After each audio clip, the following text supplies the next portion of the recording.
Hello, good morning. Rebecca here.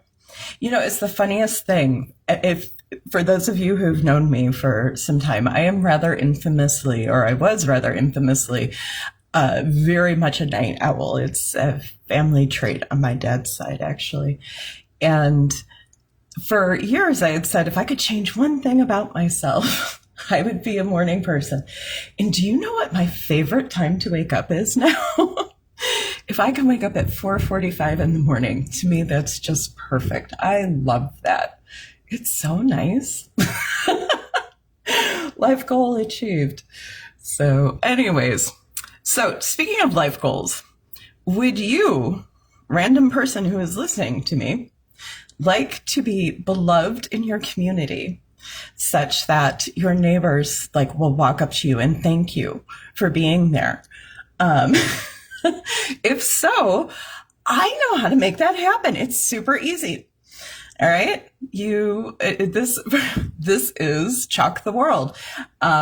It's a project that I started when I was staying with a friend in St. Paul, Minnesota. I was actually staying in a project building. It was public housing. And, yeah, it wasn't a great part of town, but people are people and it was fine. And I was by myself. Everything is honestly there were so many things that I did that I would never have done with children, and it's hard to say because if I had had my kids with me, I would have been able to get a lot more help. So maybe I would have landed on my feet more quickly, but not having children also allowed me to do things that, otherwise I wouldn't do. So, but that, allowed me to gain my stability and maintain control over my life and my time and things like that. So anyways, I was in St. Paul and I was actually, there's a nature preserve in just north of downtown. And I was walking through there and I saw graffiti but it was really encouraging graffiti. I don't remember what it said. It was very encouraging. And then I turned to the other side and there was somebody had drawn a speaking phallic thing on the wall over there. So it was quite the contrast, but it just, I don't know. There was something about that I thought of all the times that people have talked about just seeing the right thing at just the right moment, and I also thought about the community of people that would say, I'm going to leave a message to encourage people, especially because it was a place where there were, more than the usual number of unhoused people in the area. So you're talking about people in really hard situations. And I thought, well, I'm not going to spray paint things. It's not really my gig, but chalk. And I got some chalk. I actually walked down, there's an area right on the Mississippi River, north of the, part where all the good, proper, shiny people spend their time. And there were homeless encampments over there. And it's real interesting. You can walk way far down. And there were people who had they had put their tent up on pallets and they had decor, they had made a little home there. The only problem was there was no running water. But yeah, so it was this, encampment and I was there and I started writing positive messages on the sidewalk, on the paths there. And as the idea kind of developed, I realized, this is kind of a cool idea. It's an easy thing to do. And I came up with the idea of Chalk the World. And I spent a fair amount of time for the rest of it was probably another month or so that I was in St. Paul. And I started writing it on, in parks, public places outside the Science Museum, the library, and what I would write, I kind of had rules for myself. I like boundaries. I'm a big fan of boundaries. When you go to write poetry, it's actually easier to write a sonnet than it is to write a free-form poem, because a sonnet gives you some structure that it just makes it easier. So I like to have some rules for myself. But so I wasn't looking nothing that was intended to provoke anything other than a desire to think and be better. Nothing political, nothing religious. I will sometimes, like, one of the ones that I've left is eye has not seen, ear has not heard, nor has it entered into the minds of man what love has planned for those who love them. So I'll just put the word love in where God is sometimes, I had a whole, you can go out, I actually have a website, because what I started doing was using the hashtag Chalk the World. I checked and nobody was using it really. So I was like, hey, that's mine. And I started leaving the hashtag so that people could take pictures, and then they would know, if they wanted to hashtag it, they could do that. And then theoretically I could find it. So I started doing this, and I shared it with some people, and that was the beginning of Chalk the World. And so as I mentioned, about a month into it, I moved into my townhouse where I live now in the suburbs of St. Paul.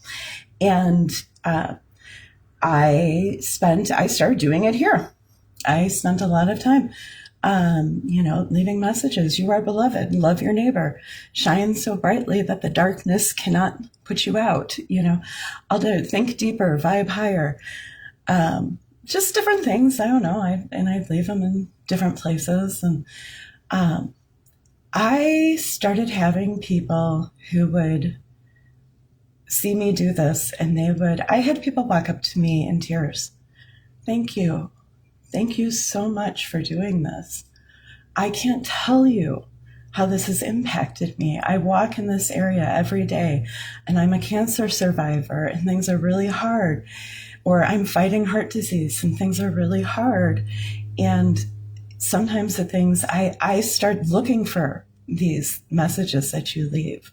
Like, you give me so much to think about, and it's been so beneficial to my life. Have you ever had one of your neighbors who you don't even know stop you and in tears thank you for living in your community?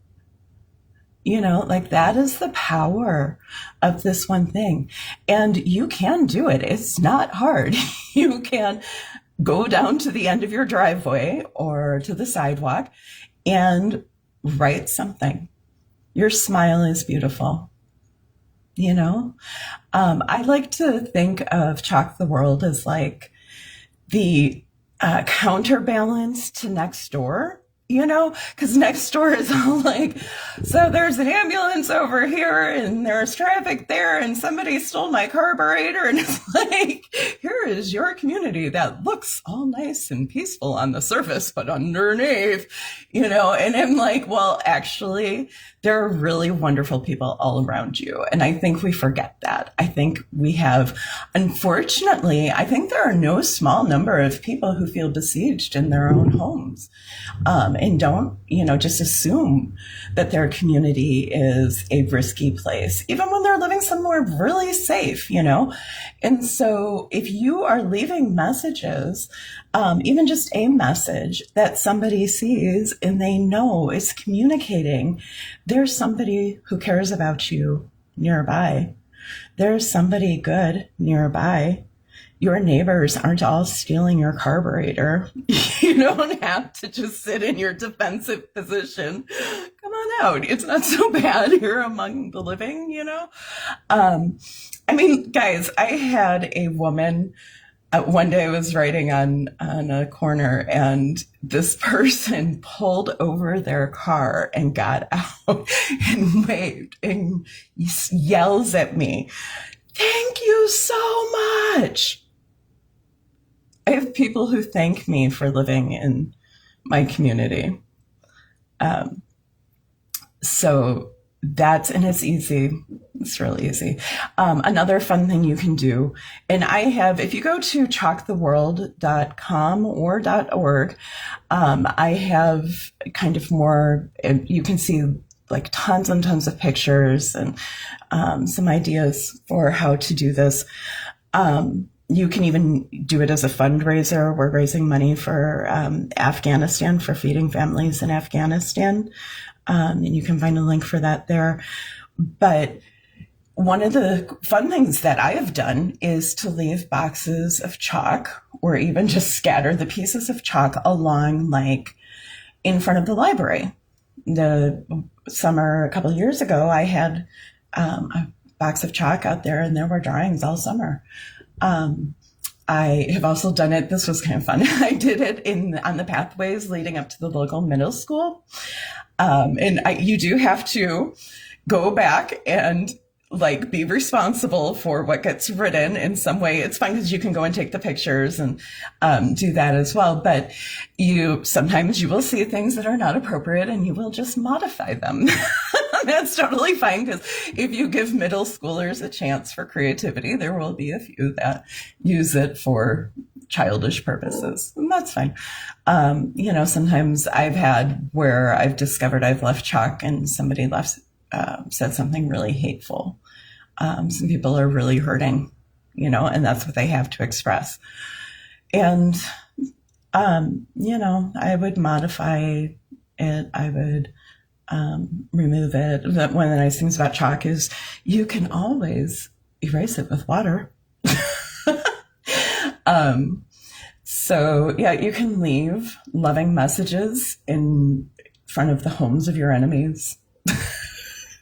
You'll be shocked. You will be shocked how upset some people can get over being told, like, you are beloved. Oh no, get the restraining order. So yeah, it's easy. It's fun. I actually had a article done up in the local paper about this back in 2022, which you can find on my website, theupsidedownworld.com. And while you are there, Christmas is coming. There is merchandise. There is Chalk the World merchandise. Portion of all the sales for the Chalk the World merchandise go to support charities that I work with around the world. And yeah, get something for you and all of your insightful and thoughtful friends. Something like that. But yeah, anyways, that's what I got for you. Super easy. Go buy chalk. Oh, that's what I was going to tell you. Yeah, so leave chalk out. Leave chalk out at the park, whatever. I did tell you that. All right, I'm getting distracted now. That's all I got. All right, I love you guys. I'm sure I will talk with you again later. Bye.